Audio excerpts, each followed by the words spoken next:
Bonjour à tous, bonjour à toutes, bienvenue pour un nouvel épisode de Bord de terrain, le numéro 5 aujourd'hui et nous allons accueillir une handballeuse aujourd'hui, meilleure marqueuse du championnat de Ligue Butagaz Énergie. On aura le temps d'en parler, la Ligue Butagaz Énergie, c'est la D1 féminine de handball et elle va nous rejoindre dans quelques instants, Mathilde Peloton. Donc on va l'inviter tout de suite à ce live. Merci déjà de nous rejoindre très très nombreux pour ce live aujourd'hui. Et Mathilde, elle va nous rejoindre dans quelques instants. Donc, c'est un nouveau bord de terrain. Aujourd'hui, bord de terrain consacré à du handball, consacré à une étudiante qui joue au plus haut niveau français de handball, ce qui est tout simplement incroyable. Cette histoire qu'on va découvrir aujourd'hui avec Mathilde Peloton qui va nous rejoindre. Hop, regardez, on va accepter l'invitation de Mathilde. Elle va pouvoir nous parler de sa double vie, avec dans la première partie, on vous rappelle, Dans la lumière, qui reviendra sur son parcours de sportif. Dans la lumière, c'est pour montrer un petit peu toute sa carrière. Hop.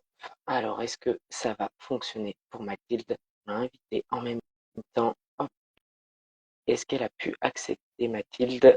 Alors, on va attendre en même temps qu'elle puisse nous rejoindre, Mathilde Peloton, qui ne peut pas se joindre. Alors attendez, on va remettre ça en place. C'est les petits aléas du direct.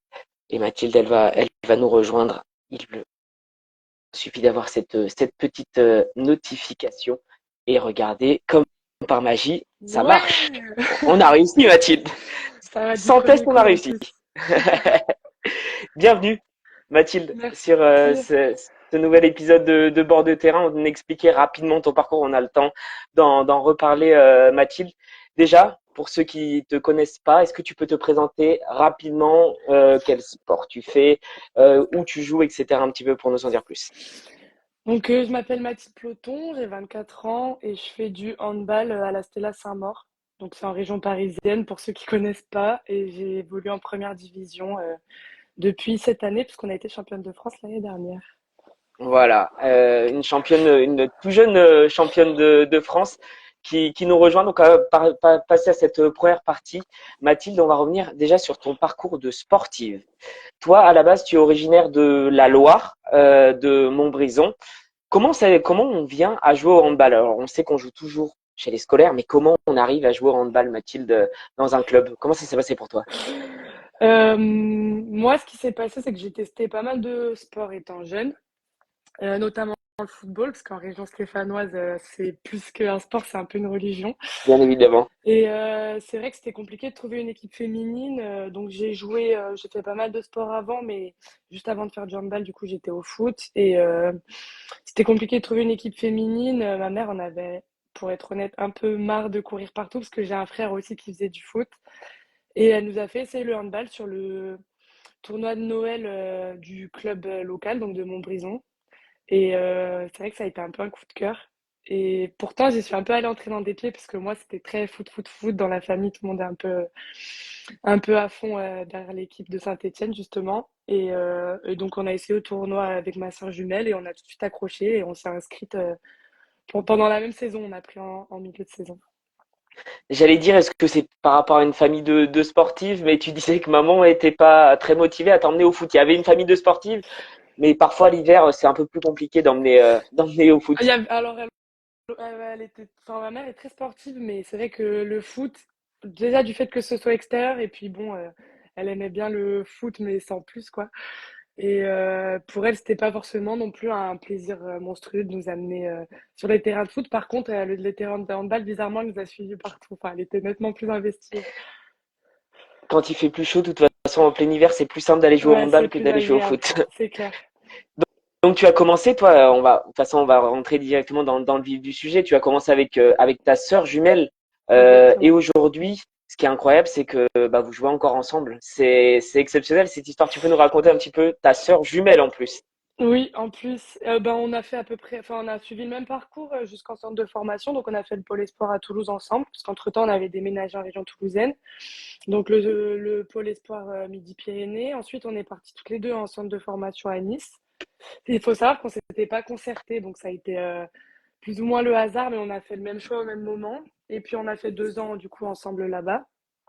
Et on a chacune pris une direction différente. Donc moi, je suis partie jouer en Alsace à l'ATH. Pauline est partie en région bordelaise pour ses études parce qu'elle est œnologue de formation. Ok.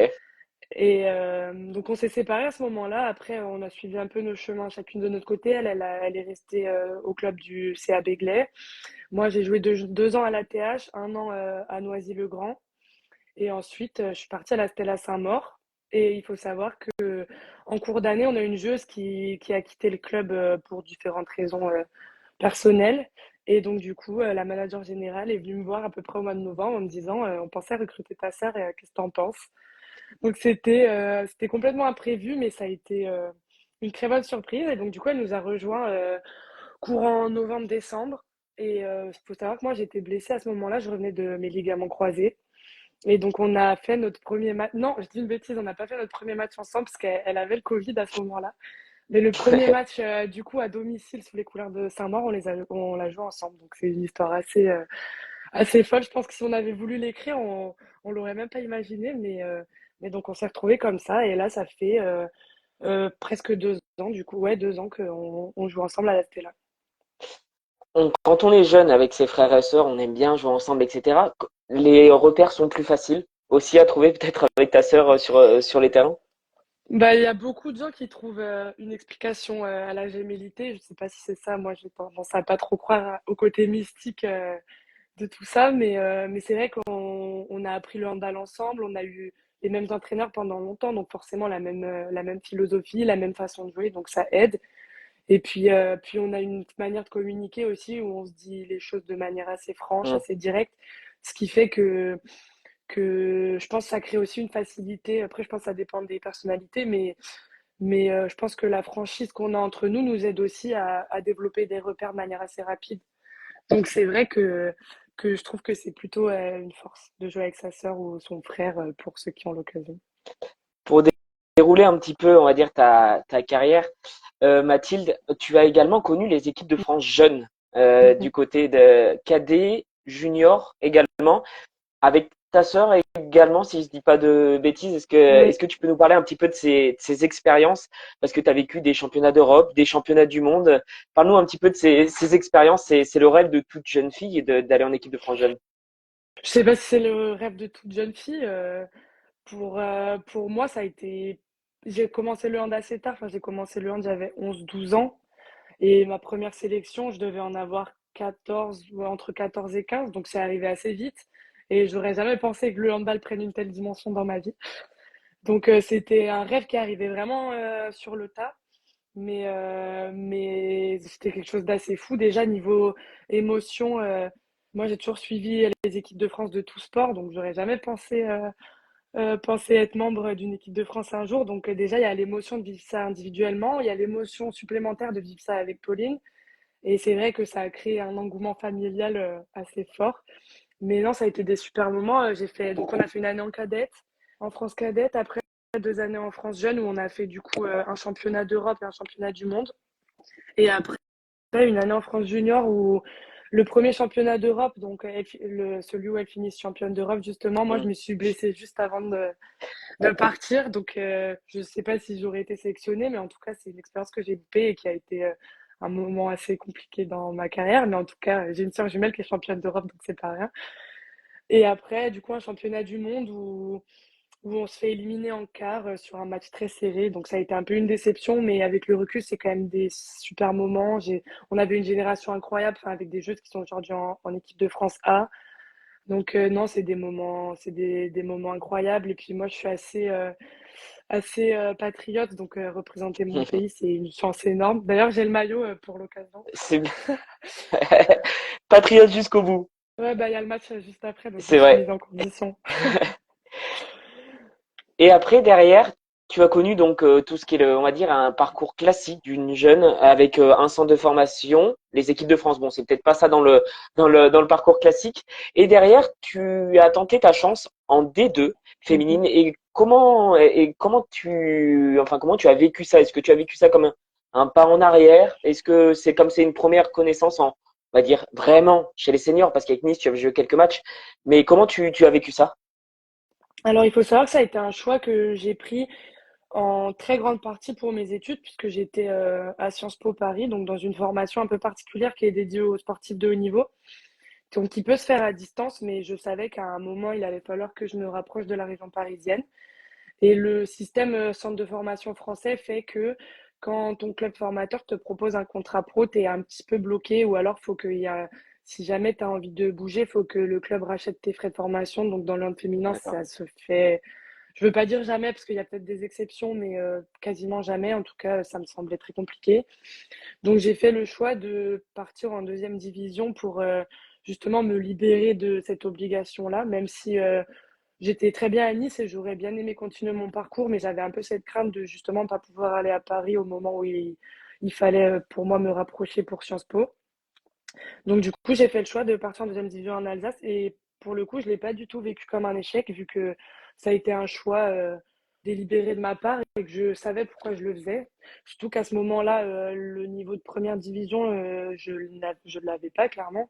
Enfin, c'était toujours un peu juste et le niveau de National 1, bah, ça, après, ça dépend des poules, mais pour le coup, je commençais un peu à avoir la sensation, en tout cas, d'avoir fait le tour. Donc, Hmm. j'estimais que c'était un peu une étape par laquelle ça pouvait être pertinent de passer. Et c'était aussi une occasion pour moi d'avoir un temps de jeu que j'aurais pas du tout eu avec l'équipe première. Donc, je l'ai pas du tout vécu comme un échec. Après, pour être 100% en France, j'aurais jamais pensé en partant y passer autant de temps, parce que j'ai quand même vécu 5 saisons en deuxième division. Mais avec le recul, je pense que ça m'a appris énormément de choses. J'ai eu des responsabilités que j'aurais peut-être pas eu aussi jeune. J'ai vécu des saisons émotionnellement super riches parce qu'il y a toujours un objectif qui a été élevé dans tous les clubs dans lesquels je suis passée. Donc, j'ai aucun regret avec le recul, non. Et derrière, quand même, cette D2 féminine, alors forcément, c'est pas médiatisé pareil, forcément, c'est pas la même que la Ligue Butégaz Énergie, mais finalement, on en voit quand même de plus en plus de jeunes filles qui sortent de cette D2 pour aller vers la Ligue Butégaz Énergie. Ça peut être aussi vu comme un tremplin. Par exemple, tu es l'exemple parfait, Mathilde. Oui, totalement. Ben, moi, j'ai tendance à penser que ça dépend des profils. Encore une fois, je veux pas faire de généralité, mais en tout cas, pour mon cas, je pense que ça a été beaucoup plus formateur d'avoir du temps de jeu tôt, des responsabilités tôt. Ça m'a appris énormément. Je pense que j'avais besoin de jeu, honnêtement, plus que de m'entraîner avec des joueuses qui étaient peut-être, qui étaient forcément un peu meilleures, mais de pas pouvoir m'exprimer en compétition. Et moi, c'est vrai que la compétition, souvent, c'est un peu là où, c'est un peu ce qui m'habite. Donc, je pense que ça peut être un parcours qui est super formateur, encore plus aujourd'hui où, pour le coup, la D2, je l'ai vu évoluer. On est passé de deux poules à, on est revenu à un championnat unique. Je trouve que le niveau s'est assez homogénéisé, pardon, et densifié. Et c'est vrai que maintenant, on voit, bah, il suffit de regarder le nombre de clubs qui peuvent être prétendants à la montée en LBA, enfin les clubs VAP. Pour ceux qui connaissent pas, c'est juste un statut qui permet de potentiellement pouvoir monter en première division. Il est passé de 1 quand je suis arrivée à 7. Donc c'est quand même énorme. Donc c'est vrai que c'est un championnat qu'il ne faut pas sous-estimer. Et je pense que pour une jeune joueuse qui a besoin de trouver des repères et de l'expérience, c'est un niveau qui est super. On parlait de tremplin, mais est-ce qu'il y a toi qui viens d'arriver cette année donc avec ton équipe de la VGA de Saint-Maur, est-ce qu'il y a un vrai step, on va dire, entre la LBE et la deuxième division? Comment tu vois la différence de niveau? Qu'est-ce qui change? Pour moi, ce qui change, la première chose qui m'a frappé, en tout cas sur les premiers matchs, c'est le rythme de jeu où la circulation, elle est beaucoup plus rapide. Il y a moins d'erreurs techniques, forcément. Même physiquement, on sent que bah, toutes les équipes sont professionnelles, là où en D2, il y a encore certaines équipes où c'est pas le cas. Donc Hmm. forcément, physiquement, les jeux sont plus prêtes. Donc, il y a cette dimension-là. Et puis, il y a aussi le fait qu'il y a certaines erreurs qu'on pouvait faire en D2, donc des erreurs techniques, perdre des ballons et sans forcément se faire sanctionner derrière. Alors qu'en première division, division, quand tu perds un ballon rapidement, derrière, tu prends un but et chaque erreur coûte vraiment très cher, donc le prix du ballon est pas du tout le même. Donc c'est vraiment, je dirais, du coup, l'exigence que ça demande de jouer à ce niveau-là qui est beaucoup plus élevé. Maintenant, vu que moi, l'évolution, elle a été assez progressive, je l'ai pas vécu comme un énorme choc, parce que c'était pas non plus un niveau qui m'était inconnu. On avait déjà joué contre des premières divisions en matchs amicaux, en Coupe de Mm. France, etc. Mais c'est vrai que sur la durée, ça demande une concentration et une exigence qu'il faut aussi mettre aux entraînements, donc quotidiennement, qui est beaucoup plus importante. Avant de passer à cette saison, on va déjà revenir sur celle de la saison passée. On voit des supporters passer de la VGA Saint-Maur. Quelle saison, finalement, avec un titre de championne de France, finalement, tu quittes la D2 par la plus grande des portes, quoi. Non, c'est clair. Bah, si je fais la rétrospective de toute ma carrière, je pense que c'est l'année la plus aboutie individuellement et collectivement. C'est une année, contrairement à ce que j'ai entendu beaucoup de gens dire, ouais, mais là, c'était là, vous avez survolé le championnat. Et franchement, ça a été une année émotionnellement super riche, autant dans les hauts que dans les bas, parce que du coup, ça demande une exigence à tous les matchs. On sait que on a été premier du Mm. début à la fin, si je dis pas de bêtises. Donc forcément, tu es attendu. Et puis à la fois, les équipes, elles jouent contre toi sans avoir rien à perdre. Donc tu sais que en général, c'est là où les clubs se subliment. Donc on a eu des matchs compliqués, on s'est fait perdre plusieurs fois. Enfin, ça a été des montagnes russes. Mais c'est vrai que les émotions, quand on a finalement obtenu la montée, puis le match d'après, le titre, enfin, c'est quelque chose que, au final, je suis tellement contente d'avoir vécu et que je me dis, peut-être que si j'étais pas venue en deuxième division, j'aurais jamais vécu ça. Donc, non, ça a été une saison incroyable et pour le coup, on a vu aussi le club évoluer avec nous et c'est super gratifiant. Enfin, maintenant, on voit que la salle est de plus en plus pleine, les gens nous suivent de plus en plus et donc c'est tout ça aussi qui rend la chose encore plus belle. Ça me rappelle un petit peu, moi qui suis hydroma, le parcours de Bourg de Péage, qui avait fait une saison incroyable en D2, qui était monté en première division et qui finalement avait vraiment, vraiment galéré quasiment avec le même groupe pour se maintenir. Cette année aussi, il y a une vraie mission, la mission maintien. C'est Mhm. différent que de jouer une montée, une mission maintien. C'est quoi le plus intense? Bah, en fait, c'est un peu passé du tout au tout, parce que l'année dernière, disons qu'on n'avait pas le droit de perdre, enfin pas le droit de perdre, on en a perdu, donc comme quoi on avait le droit, mais il y a un peu cette peur de perdre qui nous habite à chaque rencontre, et c'est une pression qui est différente de cette année, où cette année, on sait qu'il y a des matchs où je dirais pas que c'est des matchs bonus parce qu'il n'y a pas un match qu'on a abordé en se disant celui-là c'est impossible. Mais c'est vrai c'est pas du tout la même gestion de la saison. Il y a des matchs contre des concurrents directs qui sont quand même beaucoup plus importants et où on sent la semaine avant le match que la pression elle est différente, la gestion elle est différente et où on a plus le rôle de potentiel perturbateur sur des équipes qui nous attendent pas forcément. Alors que l'année dernière, on savait que c'était l'inverse, où on savait qu'il y avait beaucoup d'équipes qui allaient vouloir nous perturber.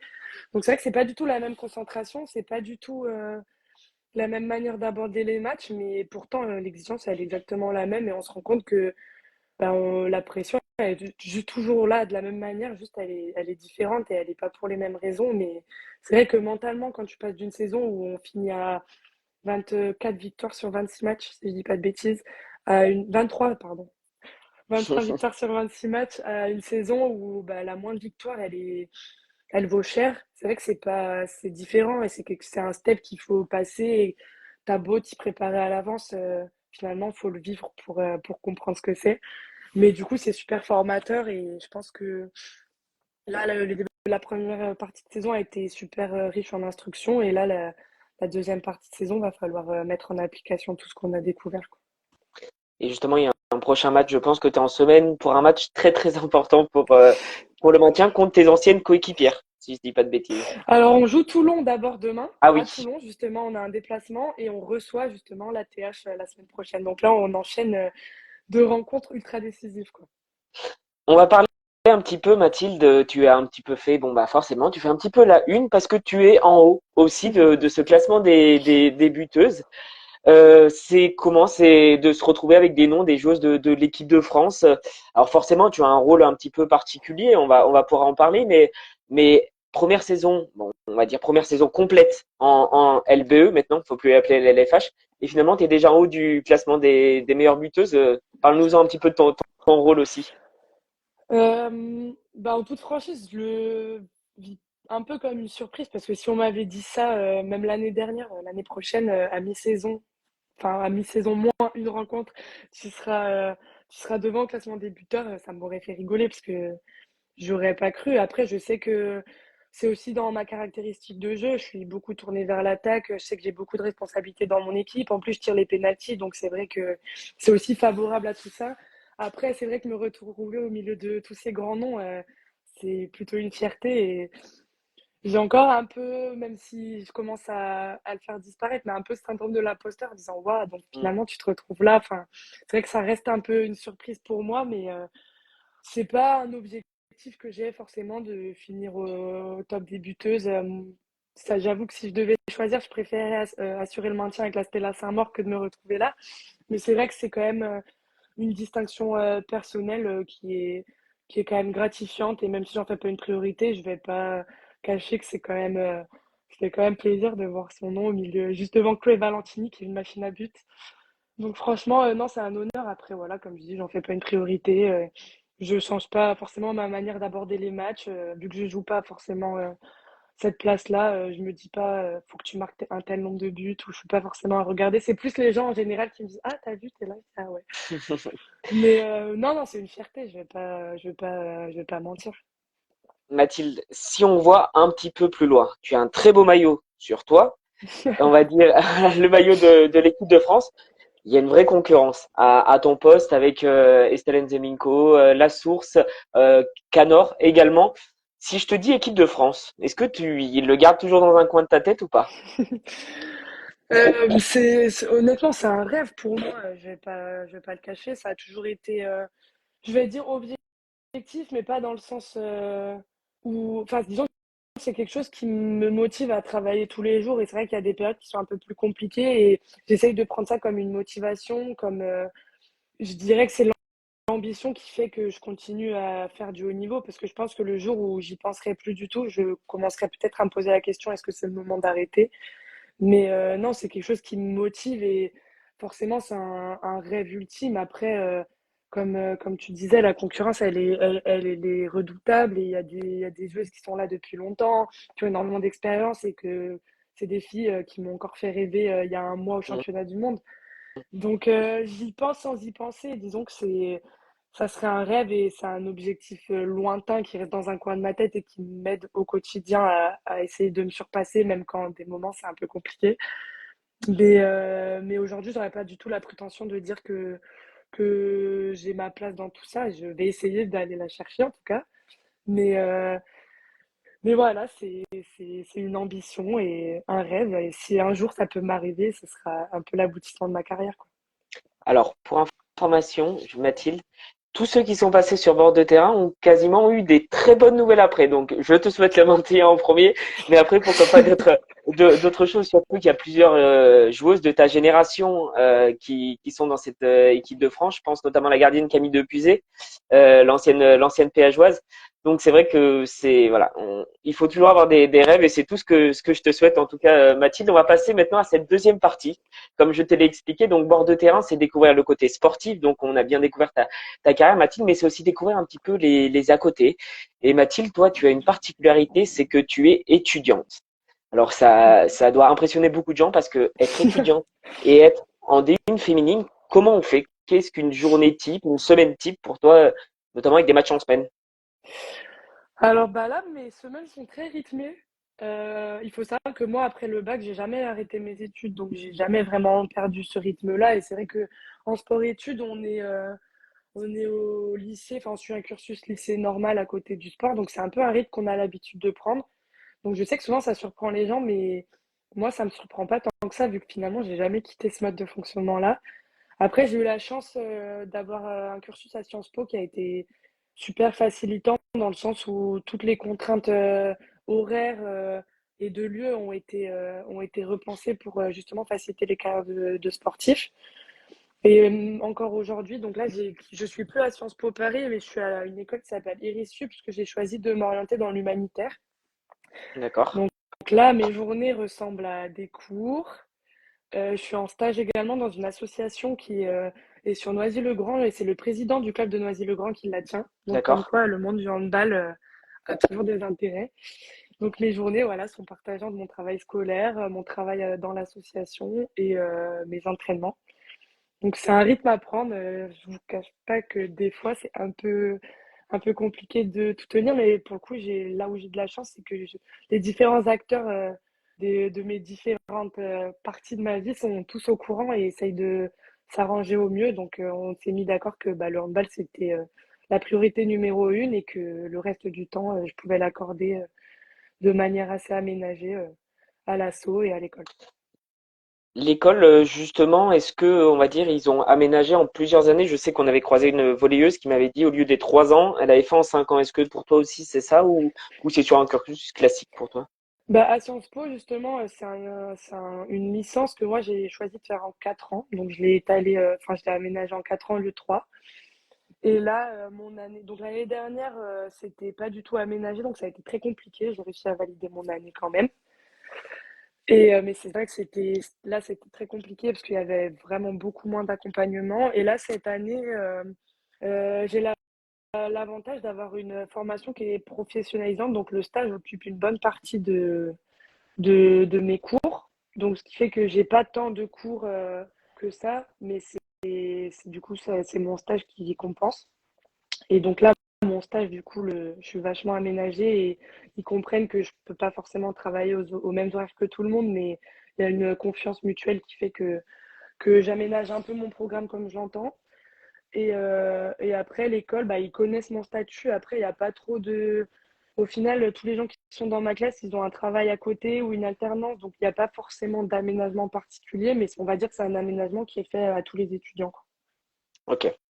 Et du coup, toi, dans cette équipe qui vient de monter de Stella Saint-Maur, tu es la seule étudiante? Est-ce que vous avez tous peut-être un petit quelque chose à côté? Comment ça se passe? Dans les pros, si on enlève le centre de formation, parce que le centre de formation, du coup, elles sont obligées de suivre des études. Si on enlève le centre, ouais, je crois que je suis la seule étudiante cette année. L'année dernière, on était deux. Enfin, si, pardon, on a une autre joueuse qui suit une formation de BPGEPS parce qu'elle veut devenir coach sportif. Mais sinon, je suis la seule étudiante, on va dire, d'un point de vue universitaire classique. Ouais, je suis toute seule. Et ils arrivent à comprendre, elles comprennent les autres filles que tu fait ce choix d'avoir quelque chose à côté ou tu es vu un petit peu comme un ovni dans cette équipe? Un ovni, non, elles comprennent et elles soutiennent. Après, c'est dans la mesure où finalement, ça perturbe pas ma présence aux entraînements, ça perturbe pas mon investissement. Donc forcément, au quotidien, enfin, il y a pas de différenciation qui est faite entre moi et les autres joueuses. Donc je pense qu'à partir du moment où ça ne nuit pas au collectif, il n'y a aucune raison que ce soit quelque chose qui soit rejeté par mes coéquipiers ou par le club. Mais je pense que oui, si j'avais des absences ou ça serait sûrement différent. Mais là, pour le coup, non. Et puis elles me soutiennent dans le sens où des moments, elles comprennent qu'il y a peut-être un peu plus de fatigue. Voilà. Donc dans ce sens-là, ouais, elles me soutiennent. Après, c'est ce que je dis. J'ai toujours dit que le hand serait ma priorité cette année. Donc je suis présente à tous les entraînements et j'essaie d'être à 100% à chaque fois. Non, mais c'est impressionnant d'entendre ça. Mathilde, tu nous parlais également de Sciences Po, ce parcours de haut niveau. Parle-nous-en un petit peu également. Tu devais forcément être avec d'autres sportifs. Tu as pu croiser? Comment ça s'est passé? Parce que Sciences Po est reconnu, notamment pour ça, pour son parcours de haut niveau. Bah, je sais que le parcours a été un peu démocratisé, c'est pas le terme, mais il s'est fait connaître grâce à Teddy Riner, qui a commencé à suivre le parcours et qui malheureusement n'a pas pu le finir parce que je pense que pour le coup, lui, sa carrière, elle prenait beaucoup trop de place. Mais il y a énormément de sportifs, que ce soit dans des sports individuels où je pense que là, c'est quand même plus facile d'aménager une carrière quand on peut s'entraîner tout seul. Après, rien que dans le handball féminin, il y a par exemple Melvin Debat qui a suivi ce cursus aussi. Il y a Sophia Ferry qui a joué longtemps à Dijon et à Chambray, qui a suivi aussi ce cursus. Je pense aussi à Nina Dury qui est à Dijon, qui suit. Enfin, c'est quelque chose qui est de plus en plus connu et que je sais qu'il y a de plus en plus de joueuses qui s'aventurent dedans. Après, oui, il y a plein de sportifs. Il y a des judokas. Je sais qu'ils ont un partenariat avec l'INSEP. Donc, c'est vrai que c'est pour des sportifs qui ont l'ambition de suivre quand même une scolarité de haut niveau, c'est une formation qui est top. On suit un cursus qui est comparable à celui du Sciences Po classique. C'est juste que voilà, on n'a pas d'obligation de cours en présentiel. On a des professeurs qui sont dédiés, donc qui peuvent répondre à nos questions quand on a besoin. On peut avoir des sessions en face à face avec eux en visio. On reçoit tous les supports de cours. Enfin, c'est super accessible et vraiment, s'il y a aucun, pour le coup, il n'y a aucun favoritisme, parce que je sais que souvent on fait un peu la parallèle pardon, avec les universités américaines. Pour le coup, il n'y a aucun favoritisme et vraiment, on suit tous les cours comme tout le monde. C'est juste que, voilà, ils comprennent que ben, on n'a pas forcément des horaires classiques et qu'il y a des contraintes, des fois, de déplacement, de Mm. compétition. Et c'est juste, voilà, qu'on nous autorise à renvoyer les devoirs parfois plus tard, parfois, on saute une matière pour la reprendre plus tard. Enfin, voilà, c'est super flexible et c'est ce qui fait l'unicité de cette formation. Et franchement, pour tous ceux qui ont un attrait pour cette thématique-là, parce que je pense qu'il ne faut pas le faire par défaut en se disant c'est la seule formation qui existe, donc je vais la faire. Mais je pense que pour tous ceux qui ont un attrait pour les sciences politiques en général et qui ont une carrière qui leur demande quand même beaucoup d'investissement, enfin, moi je recommande 1000 fois. Et franchement, tous ceux que j'ai pu croiser, tout le monde a été super satisfait. Donc je Ouais. m'estime chanceuse d'avoir fait cette formation. On parlait un peu des parcours. C'est vrai qu'on a découvert une étudiante qui était en école de kiné. On a découvert aussi qui était en école d'ingénieur. Il y a plein de parcours différents. Mathilde, tout à l'heure, on parlait de l'après-carrière, de l'équipe de France, etc. Tu te rappelles? Donc, après toutes ces sélections d'équipe de France que tu vas voir et que je te souhaite, qu'est-ce que tu souhaites faire? Tu parlais de l'humanitaire. C'est vraiment ton souhait pour l'après-carrière, même si on en est encore loin de cette après-carrière. Oui, bah, là j'avoue que j'ai un peu du mal à me voir non handballeuse. Donc j'y réfléchis sans trop y réfléchir. Disons que j'ai que 24 ans, donc j'espère que ma carrière va encore durer quelques années. Mais, euh, mais j'ai plusieurs choses qui m'attirent. Bah, il y a, comme je disais, l'humanitaire, où là j'ai une formation qui est axée sur la gestion de projet. Donc l'idée, ce serait de travailler soit dans une ONG, soit dans une institution et de voilà, proposer des missions et gérer toute une équipe. Donc il y a aussi la parallèle avec le sport qui est Mm. intéressante. Sinon, j'ai une certaine passion pour la photographie, donc c'est quelque chose que j'envisage plus ou moins aussi. Et après, comme je disais tout à l'heure, ma sœur jumelle est œnologue, donc de temps en temps, on rêve un peu et on se dit on achèterait un vignoble. Donc voilà, j'ai plein de possibilités, enfin j'ai plein de choses qui m'attirent. C'est pour ça que j'ai encore un peu de mal à me dire, à me fixer une voie, mais je sais que j'ai essayé de me créer pas mal de possibilités et j'essaye de rêver un peu et de pas me mettre de limites. Et je me dis, au moment venu, on verra bien la situation. Mais l'avantage, c'est que j'ai plusieurs passions, donc je pense que je peux trouver quelque chose qui m'intéresse. Il y a plein de Il y a plein de belles choses. Tu parlais tout à l'heure, Mathilde, de ta passion à côté du handball et des études. J'avais voulu en parler un petit peu parce que je suis allé voir justement tes photos. Et c'est une nouvelle fois une corde de plus à ton arc, comme on dirait. Comment ça t'est venu cette passion? Qu'est-ce que tu souhaites en faire, etc. de cette passion de la photo? Eh bien, ça m'est venu de ma maman qui est d'ailleurs dans le chat, coucou. Eh ben, on la salue. Et non, ça m'est venu de ma mère qui a toujours fait de la photo. Donc, quand on est petit, on est un peu curieux, on veut prendre l'appareil de maman. Et j'ai commencé un peu comme ça. Après, mon premier appareil photo, c'est mes amis qui me l'ont acheté pour mes 20 ans, si je dis pas de bêtises. Donc, une fois que j'avais mon propre appareil, j'ai commencé un peu à explorer. Moi, il faut savoir que je suis quelqu'un d'assez intuitif et j'aime bien, quand j'ai quelque chose que j'ai envie de tester, j'aime bien y aller à fond. Donc, j'ai commencé à prendre un appareil photo, à faire des photos. J'ai suivi quelques formations. Enfin, voilà, j'ai essayé de me développer un peu et de mon côté et aussi parce que je pense qu'il y a une théorie qui est nécessaire à avoir. Donc, j'ai essayé de faire de la théorie et de la pratique. Et voilà, petit à petit, grâce au handball aussi, j'ai quand même quelques contacts qui m'ont laissé l'opportunité, notamment à Tremblay, d'aller faire quelques photos. J'ai eu la chance d'aller faire le tournoi avec Didier Dinard cet été en Guadeloupe. Enfin, voilà, j'ai eu plein d'occasions de me développer. Et c'est vrai que j'ai tendance un peu à apprendre en faisant. Donc, j'ai commencé par la photo. Après, je me suis mis à la vidéo. Enfin, voilà, ça a été vraiment des petites étapes successives, mais j'essaye de pas mettre de barrière et quand j'ai envie de tester quelque chose, je teste. Et puis si ça rend mal, tant pis, et je continue jusqu'au jour où je suis à peu près satisfaite de ce que je fais. Il y a un compte Instagram, si vous voulez aller suivre de Mathilde. Vous allez juste sur son profil et vous verrez toutes ces jolies photos. Mais quand tu me parles de Mathilde, quand tu me parles de vidéos, de photos, être chargé de communication dans un club à la fin de ta carrière, est-ce que c'est envisageable ou tu voudrais couper du sport complètement? Non, je pense que le handball, c'est ma passion et je pense qu'il y a plein de manières de finalement continuer à graviter autour de ce milieu et notamment par la photo. Donc, c'est quelque chose qui pourrait me plaire et c'est quelque chose qui est en train de se développer, notamment dans le hand féminin. Donc, si, je trouve que c'est aussi une manière de promouvoir tout ça et on peut le faire en étant autre chose que joueuse. Donc, si j'ai, pourquoi pas cette opportunité, moi, c'est quelque chose qui pourrait me plaire forcément, participer à ma manière à faire briller le hand féminin et tous les différents acteurs et actrices. Ça serait top. Donc pourquoi pas, c'est quelque chose qui pourrait me plaire. Après, c'est vrai que c'est pas quelque chose qui est encore super répandu, mais ça se développe. Donc si un jour j'ai l'occasion ou qu'on me propose, je pense que c'est quelque chose qui pourrait m'intéresser. Je parlais un petit peu de communication. On en a parlé avec notamment d'autres sportifs de sport collectif. Il y a la communication d'un club et il y a la communication aussi personnelle. Comment ça se passe pour toi, Mathilde? Est-ce que c'est toi qui gères tous tes réseaux? Est-ce que tu as une agence qui t'aide, etc. Comment ça se passe, ta communication personnelle? Parce que c'est aussi important certaines fois dans le sport.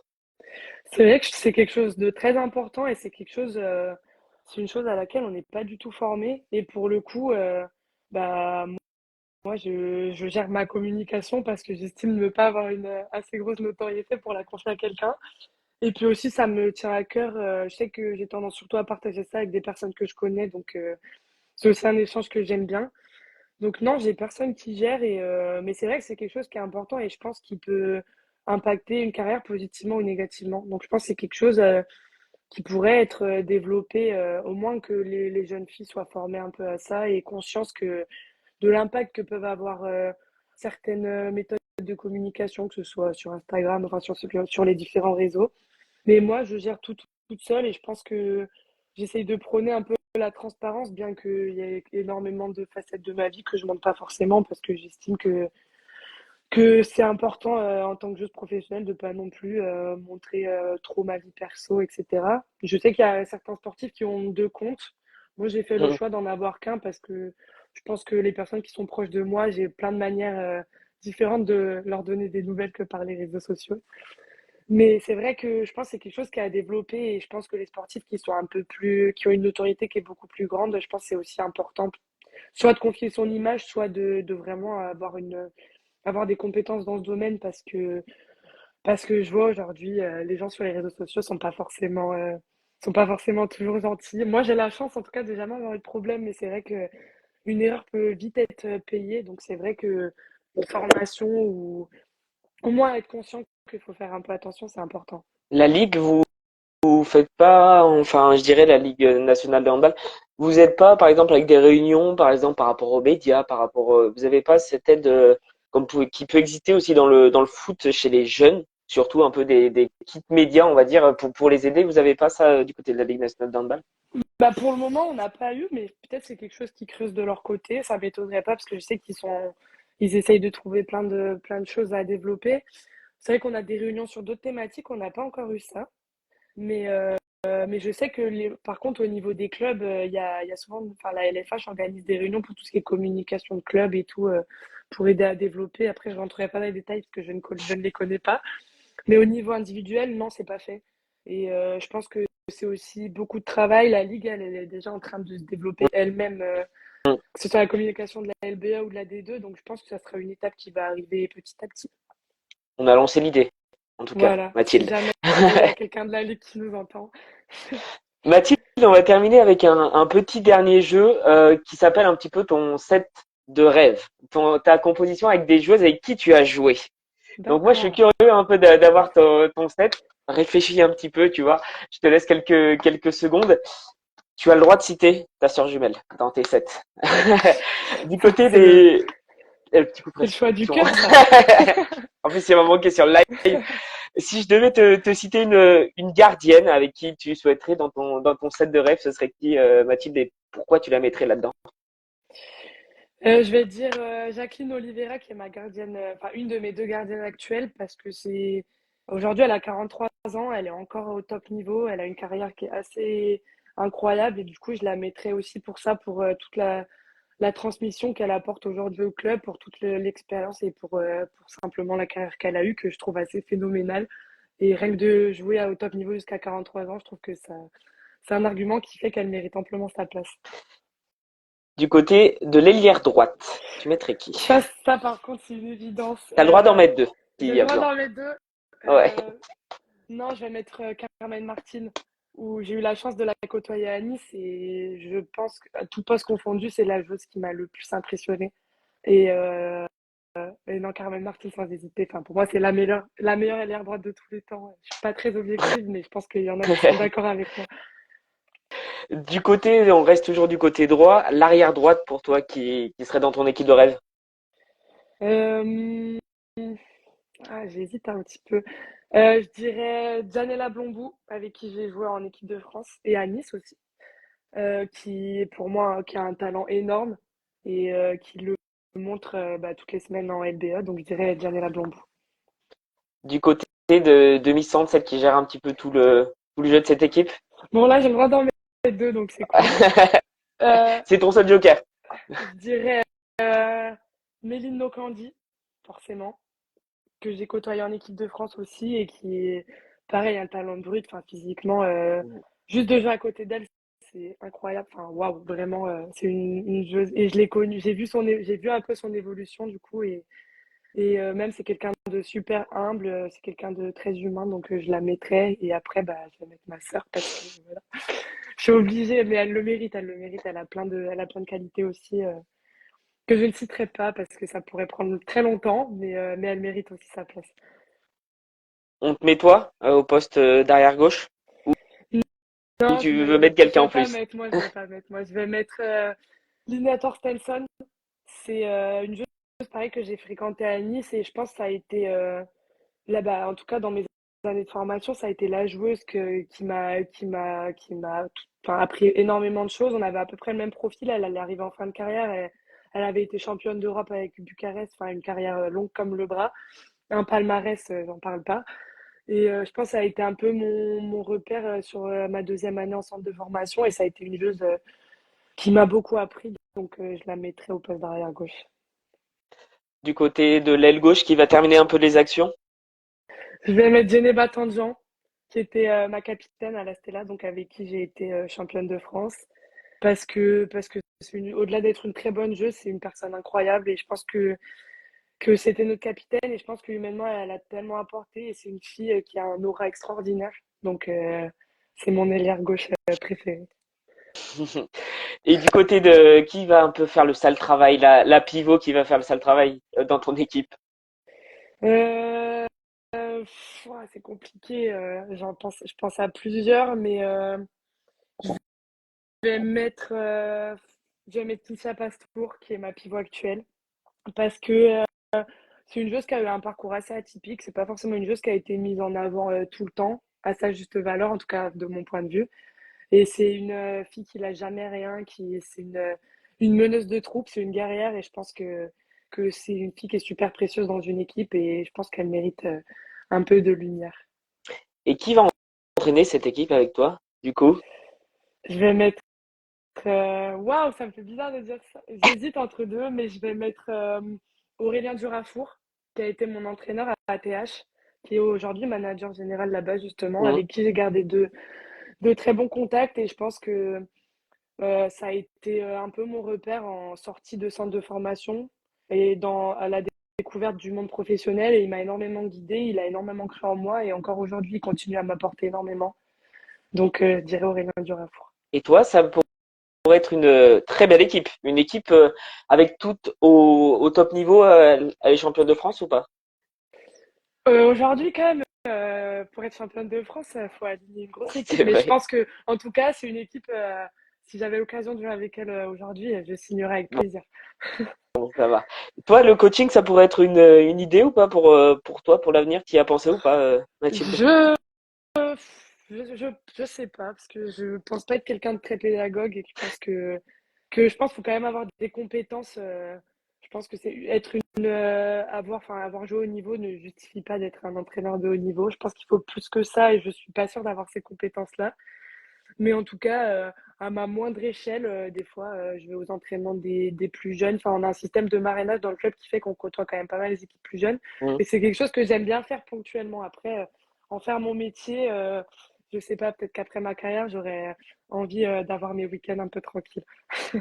C'est compréhensible. Eh ben, merci beaucoup, Mathilde, d'avoir accepté cette invitation. C'était très enrichissant. On a eu pas mal de monde qui est passé tout au long de cet entretien. Qu'est-ce qu'on peut te souhaiter pour cette fin de saison, Mathilde, pour cette deuxième partie de saison? Ben, un maintien avec mon équipe de la Stella et puis bah, plein de belles expériences, plein de victoires. Et voilà, une réussite scolaire, valider mon Master 2, comme ça je pourrais arrêter mes études tranquillement. Ben, c'est tout ce que je te souhaite, Mathilde. Merci beaucoup d'avoir accepté cette invitation et on se dit rendez-vous très vite pour un nouvel épisode de Bord de terrain. Bonne Merci soirée. beaucoup, bonne soirée.